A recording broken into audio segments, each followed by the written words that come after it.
पुण्यामध्ये जी काही वस्तू सापडलेली आहे त्याचं संपूर्ण ॲनालिसिस करण्यात आलेलं आहे। त्यामध्ये काही सीसीटीव्हीचे फुटेज हे देखील मिळालेले आहेत। ते एनहान्स करून साधारणपणे कोण व्यक्ती आहे असा चेहरा आता लक्षात आलेला आहे।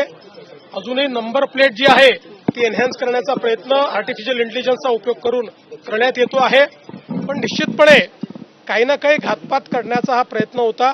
या संदर्भात लवकरच संपूर्ण माहिती घेऊन पोलीस आपल्याला ब्रीफ करतील।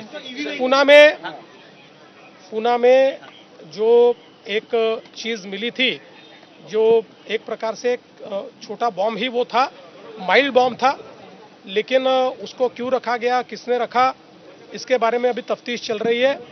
जांच में कोई सीसीटीवी फुटेज भी मिले, आर्टिफिशियल इंटेलिजेंस का उपयोग करते हुए उसको एनहांस करने का प्रयास चल रहा है। साथ में नंबर प्लेट को भी एनहांस करने का प्रयास चल रहा है। कुछ चीजें पुलिस के हाथ में लगी हुई है। जल्दी ही पुलिस किसी नतीजे पर पहुंचकर आप लोगों को ब्रीफ करेगी।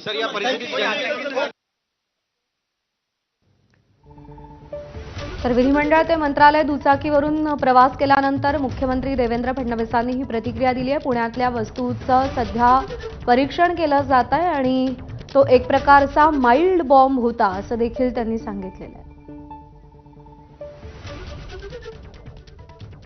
आणि केरळमधून एक महत्त्वाची अपडेट